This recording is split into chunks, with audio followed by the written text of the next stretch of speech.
할렐루야. 오늘 하루도 주님의 사랑 가운데 복된 하루가 되시기를 기도하고 축복합니다. 자, 오늘 말씀 시편 9편의 전체 제목은 따라서 하십니다. 뭇랍벤에 맞춘 기도의 시입니다. 그리고 이제 부제로는 다윗의 감사의 간정의 그런 내용을 담고 있는데요. 자, 이 표제어에 보시면 가로 안에 이렇게 되어 있습니다. 누구의 시? 다윗의 시. 그러니까 시편 9편은 기본적으로 저자가 다윗임을 알려주고 있습니다. 그리고 누구를 따라? 인도자를 따라. 그리고 이제 이 말씀이 낭독할 때는 낭독자에 따라. 일전에 성지 탐방 때 수도원에 한번 이제 관심이 있어서 방문한 적이 있습니다. 수도원에 이제 그 채플 안에 이렇게 방문을 했는데 거기 이제 수도사들이 한 9명 정도가 빙 둘러 앉아서 그래서 이제 시편을 낭독하고 있더라고요. 물론 이제 라틴 말로 시편을 낭독했고, 그래서 저는 이제 그 뒤에 가만히 앉아서 그분들이 낭독하는 그 시편을 정말 은혜롭게 영혼 깊은 곳까지 들었습니다. 그래서 그 낭독하는 거 이제 한 분이 낭독을 하면 나머지는 따라서 낭독하는 그런 형태인데요. 아무런 악기가 없어도 그 낭독의 소리가 이제 그 수도 이제 성전에 이렇게 챔버에 이렇게 울려 퍼지면서 이 맴도는 이 말씀이 어느 악기를 사용하는 것보다도 가슴 깊이 파고드는 그런 은혜가 있었습니다. 그래서 그 은혜가 있어서 가끔 묵상할 때 이제 그때가 떠오릅니다. 그래서 이제 그런 인도자를 따라 그렇게 이렇게 이제 낭독하는 게 바로 시편 9편의 특징이 있고요. 물론 인도자가 또 지휘자일 때는 이 시 말씀을 찬송으로 그렇게 곡조 있는 기도로 만들 때는 또 인도자 지휘자를 따라 그렇게 하나님께 올려드리는 시다, 그런 성격을 가지고 있다고 보시면 돼요. 자, 이제 문제는 이 뭇랍벤이 이게 뭐냐라고 하는 견해가 세 가지가 있습니다. 뭇랍벤이라는 히브리 말, 이 말이, 자, 첫 번째는 다윗이 아들의 죽음에 맞춘 노래라고 하는 기도시라고 하는 견해가 있습니다. 사랑하는 아들 압살롬이 어느 날 반역을 일으켰습니다. 그래서 또 그게 압살롬을 부하내동시키는 여러 탐욕적인 정치인들과 더불어 군사들과 함께 반역을 한 거죠. 그러나 결국 이들의 마지막은 죽음이었는데요. 이 압살롬도 결국은 이제 죽게 됩니다. 다윗은 아들 압살롬이 죽은 후에 부른 일종의 장송곡과 같은 시라고 할 수가 있습니다. 만약 이 뭇랍벤이 그런 의미라면 이 기도와 이 찬송은 일종의 장송곡과 같은 그런 내용인데요. 그래서 NIV나 킹 제임스 버전에서는 본 표저의 제목을 To the tune of death of the son이라고 되어 있습니다. 아들의 죽음에 관한 기도, 그리고 음률, 그리고 찬송이라고 그렇게 되어 있습니다. 만약에 이 곡이 장송곡의 성격을 띠고 있다면 우리는 이 시를 읽을 때에 자녀를 잃은 부모의 그런 심정으로 읽어야 할 것이다, 그렇게 우리에게 힌트를 주고 있습니다. 부모의 마음속에는 자녀들이 다 착하고 다 잘되고 또 믿음 안에서 부모의 품 안에서 그렇게 잘 자라기를 바라는 게 부모의 마음이죠. 근데 우리가 세상사를 바라보면 자식들도 자기 나라를 가지고 살아가기 때문에 자식들도 중학교에 들어가면 고등학교에 들어가면 이제 부모가 어찌할 수 없는 게 사실은 또 자식입니다. 물론 부모는 자식이 영원히 내 품속에 있을 거로 생각하지만 그 아이도 그 아이 속에 자기 나라가 있거든요. 그래서 그 아이 마음도 말쿠트 샤마임이 되기를 그렇게 기도하는 수밖에 없습니다. 그래서 세상에 보면 부모의 가슴을 아프게 하거나 또 부모의 마음과 다르게 또 생각을 가지거나 딴 길을 가거나 어떤 경우는 오늘 압살롬처럼 이 다윗이 얼마나 신앙이 좋아요. 또 자식을 위해서 얼마나 많이 기도했겠습니까?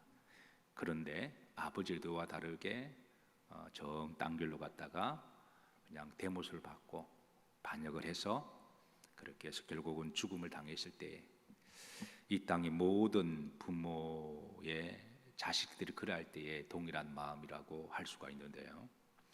어쨌든 참 우리가 믿음 생활하면서 하나님 은혜와 긍휼로 살아갈 수밖에 없습니다. 그 누구라도 자식 농사에 대해서 자신 있게 말할 사람이 어디 있을까요? 나는 이렇게 키웠다라고 말하는 그 순간에 그거는 교만일 수가 있기에 그래서 하나님께 맡기고 그 아이 마음에 그 아이의 나라도 하나님이 말쿠트 샤마임에서 결국은 하나님이 그 아이의 마음을 지켜주셔야 되는 거지 부모가 잔소리한다고 되는 것도 아니고 그래서 그 아이의 우리 자녀들의 마음속에 하나님이 통치하시는 말쿠트는 통치하시다 그러잖아요. 결국은 하나님이 통치하시는 나라가 되기를 우리가 자식을 키워보지만 그러니까 중학교에 딱 올라가면 애들이 이제 지 생각을 딱 구체화하시는 것 같더라고요. 그때가 되면 친구들 만나죠.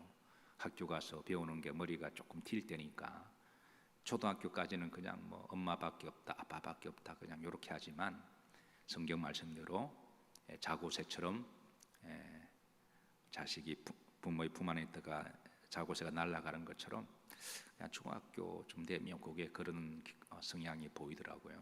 고등학교 되면 그냥 대학교 때문에 확 날아가 버리고 또 그렇다 날아가는 게 또 잘못된 거냐 어차피 또 부모를 떠나 독립해야 되긴 하긴 하지만 하나님이 잠깐 맡겨주셨을 때에 믿음과 신앙과 기도로 키우는 수밖에 없음을 그렇게 믿습니다.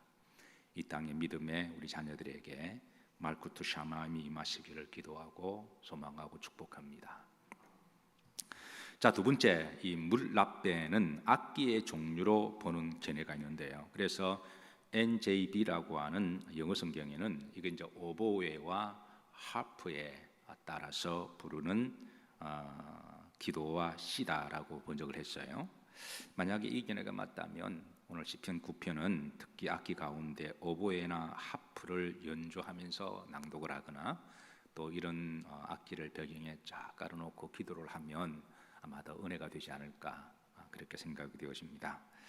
자, 세 번째 견해는 처녀들로 보는 견해가 있습니다. 그래서 Amplified Bible에서는요, 이게 이 표제가 여성 소프라노 음을 위한 노래라고 되어 있어요. 그래서 우리가 찬양할 때도 이제 남자들이 합창만 부를 때도 이렇게 그 곡에 맞는 무게가 쫙 나오듯이 여성들만 부를 때에 또 그 섬세함과 또 이렇게 부르는 또 이렇게 특징이 있잖아요. 만약 이 견해가 맞다면 시편 9편은 여성들이 그렇게 낭독을 하거나 찬양을 할 때 더 영적인 맛이 나는 시다 그렇게 이제 볼 수가 있습니다. 여러분 어느 견해가 맞을까요? 이 세 가지 견해 가운데 자, 정 궁금하시면 나중에 천국 가서 물어보세요. 하나님께. 하나님 시편 9편에 제가 말씀을 드렸는데 어느 견해가 맞을까요? 그렇게 한번 물어보시고 그런데 분명한 것은 성경의 가장 감동적이고 은혜로운 번역본은 내가 이 말씀을 받으면서 이 말씀을 통해서 번역되어지는 내 삶의 번역이라고 믿습니다. 어떤 말씀을 들었든 간에 이 말씀이 나의 기도가 되고 나의 신앙 고백이 되고 나의 노래가 되고 나의 삶이 된다면 그거는 저는 최고의 번역이라고 저는 그렇게 믿습니다. 오늘 시편의 9편의 말씀이 여러분들의 말씀이 되시고 여러분들의 노래가 되시고 여러분들의 기도가 되시고 여러분들의 순종이 되시고 여러분들의 삶이 되시기를 주의 이름으로 축복합니다. 자, 그래서 오늘 이제 또 시편 9편의 전체 내용을 보면 크게 두 가지인데요. 첫 번째는 이제 다윗의 일종의 간정에 관한 기도요, 시고 찬송입니다. 지나온 세월을 이렇게 쭉 훑어보면서 간정을 담고 있고, 두 번째는 이제 다윗의 체험을 담고 있는 그런 내용입니다. 그래서 시편 9편을 시제로 보면 과거에 관한 내용을 하나님께 올려드리는 건데요. 자, 1절에 보면 세 가지 다윗은 신앙 고백을 고백하고 있습니다. 1절에 자, 내가 전심으로 여호와께 뭐하며 감사하오며, 지나온 일을 되돌이켜 보면서 내가 하나님께 감사하오면 그렇게 고백합니다. 그런데 이 감사 앞에 뭐가 있습니까? 전심으로 그랬습니다. 전심으로. 이거는 그냥 우리가 감사할 때 의례적으로 고맙습니다, 감사합니다 이렇게 말하는 경우도 있고, 그러나 정말 마음을 담고 이렇게 정성을 담아서 인격을 담아서 감사를 말할 때가 있잖아요. 그런 거는 느껴지는 거죠. 그건 정말 말 한마디 하더라도 고맙습니다, 감사합니다 느껴지는. 다윗은 정말 하나님 앞에 그냥 의례적으로 범사에 감사라 그러셨으니까 그냥 의례적으로 감사합니다 이게 아니라 정말 전심으로 감사하는 그런 신앙 고백을 하고 있습니다. 사랑하는 성도 여러분, 우리가 하나님께 감사할 때 정말 전심으로 감사하시기를 주의 이름으로 축복합니다. 그냥 의례적으로 그냥 감사합니다가 아니라 감사도 한 번 더 묵상해 보면 정말 전심으로 감사하는, 이제 날마다 감사 노트를 쓰고 있습니다. 어떤 경우는 하루가 지나서 쓰기도 해요. 저도 이제 어떤 경우는 놓치기도 하고, 그러면 그 다음 날 쓰기도 하고, 그러면 이제 어떤 경우는 한 이틀이 또 밀리기도 합니다.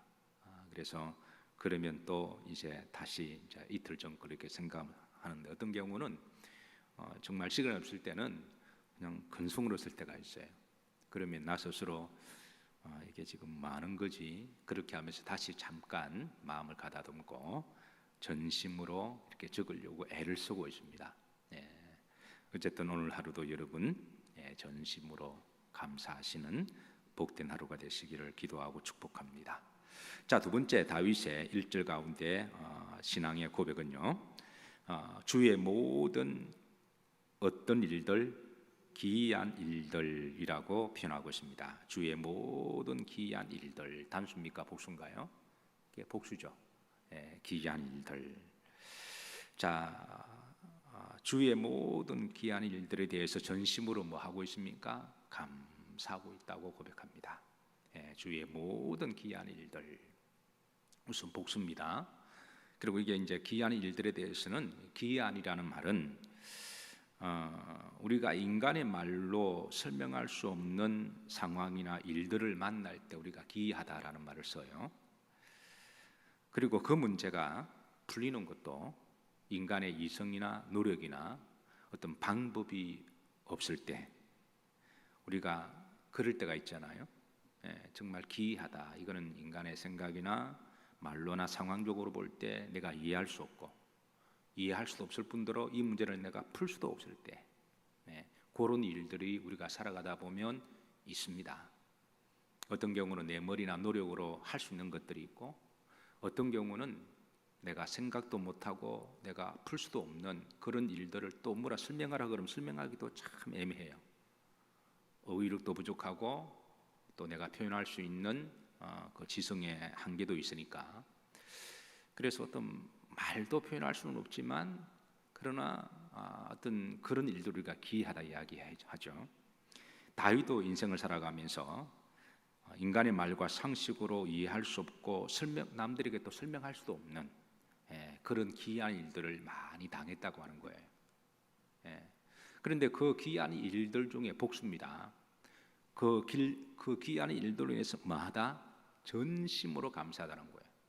자, 그런데 다윗이 지금까지 살아오면서 그 기이한 일들 중에 자, 좋은 일들만 있었겠습니까? 아니면 나쁜 일도 있었을까요? 지금 다윗은 자신이 살아오면서 자신이 이해하고 또 설명할 수 있는 그런 일들도 있었습니다. 바보가 아닌 다음에야 돌이켜 보면 얼마든지 내가 설명할 수가 있고 내가 이해할 수 있는 그런 일들이 있죠. 그러나 내가 이해할 수 없는 그런 일들도 있죠. 가령 예를 들어서 다윗이 골리앗 앞에 싸워서 이겼습니다. 그거 어떻게 설명할까요? 그 막대기 들고 나온 조그만한 목동 같은 애인데 골리앗은 2m 15, 16cm인데 백전노장 앞에 어떻게 다윗이 나는 주의 이름으로 너는 칼과 창과 난장으로 나오지만 나는 만군의 여호와 이름으로 나오고 남들이 볼 때는 그 객기거든요. 어릴 때 20살 아래 한 16, 18살 되었을 때는 그때는 한참 의분이 충만하고 믿음이 충만하니까 뭣도 모르고 그냥 돌아나 집어 던졌는데 그게 골리앗의 정수리에 그냥 정확하게 박혀서 그 약간만 각도만 떨어지면 갑옷에 맞기도 하는데요. 그래서 그게 픽 쓰러지고 다윗이 가서 칼을 뽑아서 어린 나이에 그냥 칼을 가지고 골리앗의 목을 자르는, 지나고 보니까 그거는 기이한 일들이지 어떻게 그 말로 설명해요? 그게 그 말로 설명한다고 누가 믿을까요? 어쨌든 다윗이 또 양치다가 사자도 만나기도 하고요, 죽을 뻔했는데 죽지 않고 살아나고 이런 다윗이라고 사납했을까요? 그도 지금으로 말하면 독감에 걸려가지고 맨날 며칠 그냥 죽다가 살아난 일도 있을 터이고, 어쨌든 다윗이 기이한 일들을 이야기할 때는 좋은 일도 있었지만 가슴 아프고 상처나고 눈물 나고 시험 든 일도 다 있었다라는 거죠. 그 속에서 인간의 말로 표현할 수도 없고 설명할 수도 없고, 어떤 경우는 죽고 싶기도 했을 때고 어떤 경우는 그냥 모든 것을 다 그냥 끝장내고 그냥 어디로 산속에 도망가고 싶은 마음도 있었을 터이고, 사는 게 다 비슷한데 그러지 않겠습니까? 근데 지나고 보니까 어렵지만 그 고비를 믿음으로 잘 이기고, 그리고 여러분 그 고비와 어려움도 이기는 것도 신앙입니다. 어디를 가든 누구를 만나든 어떤 삶을 살든 업앤다운이 없는 사람 어디 있을까요? 그런데 그 고비를 이기지 못하고 좀 환경 바꾸면 좀 낫겠지, 아니면 내가 새로운 일을 하면 좀 낫겠지, 그렇게 직장 옮겼다가 직장에서 얻지 못하고 그래서 백수가 되는 사람들이 한둘이 아니거든요. 그 어려운 고비를 기도하면서 묵묵하게 잘 견뎌내면 나중에 지나고 보니까 전심으로 하나님께 감사하오면, 이런 다윗의 고백이 다윗만의 고백이 아니라 매 시대를 살아가는 신앙인들의 믿음의 여정이라는 거예요. 어려울 때마다 힘들 때마다 좋은 말로는 변화를 준다고 해서 변화를 주었다가 거의 90%가 다 힘듭니다. 거의. 그러면 또 처음부터 또 이렇게 올라가야 되거든요. 원문에는 나플레오테카라고 기이한 일을 이렇게 했는데요, 이걸 이제 이전 성경에는 기적이라고 그렇게 번역을 했습니다. 이전 성경에는 주의 모든 기적을 지금 살아보면 기적이죠. 우리가 기적을 또 기이하다 그렇게 표현하기도 하지만, 어쨌든 이 다윗의 두 번째 신앙 고백이 살아오면서 내가 이해할 수 없고 설명할 수 없는 그런 여러 가지 상황들이 있었지만 지나고 보니까 하나님이 그 가운데 우리의 묵직한 믿음을 보시고 때를 따라 길을 열어주셨던 하나님, 내가 그 하나님께 전심으로 뭐한다? 감사하오면. 그 귀한 일들 가운데 사랑하는 아들이 반역을 일으켜서 지 애비를 죽이겠다고 칼을 들고 설쳤던 적도 있는데 이 얼마나 기가 막힌 일입니까? 그래서 우리가 하나님 말씀을 접하면서 내가 좀 힘들고 어렵더라도 그래도 다윗만큼 억울하겠느냐, 욥만큼 고통스럽겠느냐, 우리가 그렇게만 한번 좀 되돌아본다면 우리가 믿음 생활에 좀 나침판이 되어서 좀 초침이 흔들리다가도 그냥 딱 예수님만 바라볼 수 있으리라고 그렇게 믿습니다. 자, 세 번째입니다. 다윗의 고백 중에 마지막, 뭐하리이다? 전하리이다. 전하리이다. 다윗은 하나님이 자신에게 베풀어 주셨던 그런 놀라운 귀한 일들, 참 산전수전 공중전까지 다 겪으면서 당했던 그런 일들, 그 일들 가운데 아픔도 있었지만 기쁨도 있었고, 그리고 슬픔도 있었지만 그리고 응답도 있었고, 이걸 이제 총체적으로 보는 거예요. 우리가 신앙을 볼 때 총체적으로 봐야지, 그는 한 부분만 이렇게 확대 해석을 하게 되면 부정적인 거 보면 인생이 다 부정적으로 실패한 것처럼 보이고, 그러나 좋은 것만 바라보면 나중에 안 좋은 게 있으면 이걸 감당을 못하는 거예요. 그래 신앙을 우리가 총체적으로 이렇게 전체로 봐야 모든 것을 협력하셔서 선을 이루신 하나님께서 내 전생일을 이렇게 쭉 이끌어 가시는 거지. 그래서 이 다윗은 자신의 인생을 총체적으로 그렇게 보면서, 그래서 하나님이 나에게 이런 것을 경험하게 하시고 이런 믿음을 지나오면서 이런 하나님이 축복하시고 때로는 고난도 다듬으시는 도구니까, 그렇게 하고 난 다음에 내가 이런 모든 일들을 뭐하리이다? 전하리이다. 결국 나 자신을 위한 영광이나 나 한 개인에게만 주시는 하나님의 역사가 아니라 나를 통해서 하나님이 살아계시고 또 하나님을 전하고자 하는 전도의 신앙 고백으로 그가 기도했다라고 하는 거예요. 저는 여러분들이 믿음 생활하시면서 하나님이 때를 따라 길을 인도하시고 그리고 여러 가지 응답을 주시기를 기도하고 축복합니다. 그리고 우리가 되돌아보면 그런 응답을 받으면서 살아온 분들이 많이 계시죠. 참으로 기쁘고 좋은 일입니다. 그렇다면 우리가 그 받은 응답들을 어떻게 하든 그거를 종합적으로 모아서 하나님을 전하고 또 하나님을 드러내고, 우리가 주변 사람들에게 알든 모르든 때를 넣든 못 얻든지 간에 그 사람에게 늘 기도하고 섬기는 마음에서 어떻게 하면 이 복음을 전할 수 있을까, 이 마음을 항상 가지고 살아야 된다는 거예요. 주변에 그렇다고 뭐 너무 대놓게 그냥 볼 때마다 교회 가자 그러면 또 상대가 거기에 대해서 거부작용이 있을 수가 있으니까 그 사람이 마음이 열도록 평소에 늘 잘 섬기고 사랑하고 늘 밝은 모습으로 그렇게 좋은 이미지를 보여주었다가, 그리고 그 사람 마음이 조금 열릴 것 같으면 그때 지혜롭게 그렇게 이 복음을 잊지 않고 우리가 복음을 잘 전하면 하나님도 그 마음 아시고, 그리고 상대도 진정성을 느끼고, 또 사람마다 다 마음의 때가 있으니까, 그래서 마음이 열리면 그때 성령께 역사하셔서 그때 이제 교회로 인도하는 그런 삶이 바로 우리 생활 속에 선교지고 선교사의 삶이 아니겠습니까? 그래서 다윗의 마음속에는 자신을 왕으로 세우신 분도 하나님이시고, 왕을 세울 때는 왕 자체가 목적이거나 권력 자체가 목적이거나 그리고 부 자체가 목적이 아니라, 명예 자체가 목적이 아니라 하나님 일을 전하기 위한 통로로 그렇게 늘 생각하면서, 그래서 그가 믿음 여정을 걸어갔고 그런 여정을 하나님이 보시고 그리고 다윗을 축복하신 거죠. 저는 오늘 시편 9편의 말씀이 여러분과 저의 말씀이 되기를 바라고, 오늘도 전심으로 여호와께 감사하는 하루가 되시고, 그리고 모든 귀한 일들이